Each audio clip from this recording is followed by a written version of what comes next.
ഏതാ ഏതാ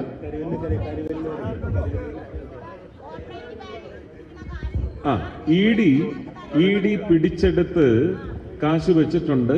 അത് സ്വീകരിക്കാൻ പറ നിങ്ങളുടെ മുഖ്യമന്ത്രിയെടുത്ത്. നിങ്ങളുടെ മുഖ്യമന്ത്രിയെടുത്ത് ചേച്ചി അധികം വർത്താനം പറയല്. നിങ്ങളുടെ മുഖ്യമന്ത്രിയെടുത്ത് പറയുക, ഇ ഡി ആ കാശ് ബാങ്കിൽ അടച്ച് നിങ്ങൾക്ക് തരാനുണ്ടെങ്കിൽ അത് സ്വീകരിക്കാൻ പറയാതെ.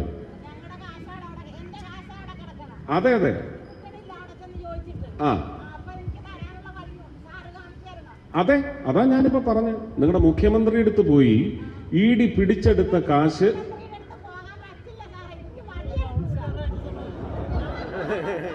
പത്രക്കാരെടുത്ത് പറഞ്ഞാൽ മതി. തിരിഞ്ഞു പറഞ്ഞു.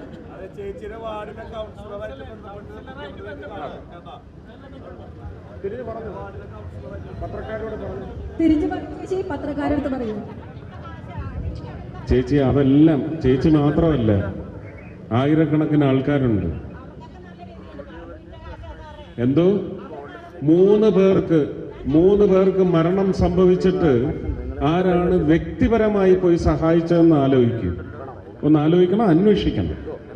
അതുകൊണ്ട് അല്ല പറയുമ്പോൾ എല്ലാം വളരെ കർശനമായി തന്നെ പറയും. അതിനകത്ത് ദയയും കരുണയും ഇല്ല. ഇത് ഇ ഡി പിടിച്ചെടുത്ത കാശ് തിരിച്ച് ബാങ്കിലിട്ട് നിങ്ങൾക്ക് തരാനുള്ള സംവിധാനം ഒരുക്കാൻ തയ്യാറുണ്ടെങ്കിൽ ആ പണം സ്വീകരിക്കാൻ പറ നിങ്ങളുടെ മുഖ്യമന്ത്രിയോട്. പരസ്യമായിട്ടാണ് പറയുന്നത്. അതിന് നിങ്ങളുടെ MLA കാണണം.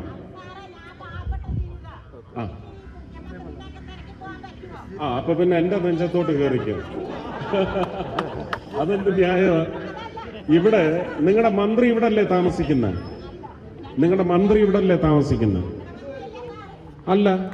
അല്ലല്ല, ഞാൻ ഈ രാജ്യത്തിന്റെ മന്ത്രിയാണ്. ഞാൻ അതിനുള്ള മറുപടിയും തന്നു കഴിഞ്ഞു. ഇതേ പറ്റൂ. നിങ്ങൾ മുഖ്യമന്ത്രിയെ കണ്ട് ആ തുക സ്വീകരിക്കാൻ പറ, എന്നിട്ടത് നിങ്ങൾക്ക് വീതിച്ചു തരാൻ പറ.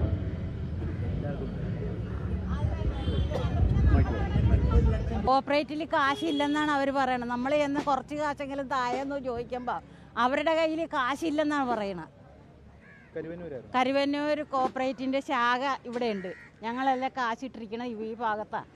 അപ്പം നമ്മൾ അവരോട് ചോദിക്കുമ്പോഴത്തേക്ക് നിങ്ങൾ എന്ന് വലിയ കോപ്പറേറ്റിൽ ചെന്ന് പറയൂ, അവിടുന്ന് കത്ത് മേടിച്ചുകൊണ്ട് വാ എന്നൊക്കെയാണ് അവർ പറയണത്. എനിക്ക് 2 ലക്ഷത്തിന് മേളിലുണ്ട് കാശ്. സ്ഥിരമായിട്ട് അവിടെ ഇടുന്നതാണ്. ഞങ്ങളിങ്ങനെ കട്ടുവാരിക്കൊണ്ട് പോകണമെന്നൊന്നും ഞങ്ങൾക്ക്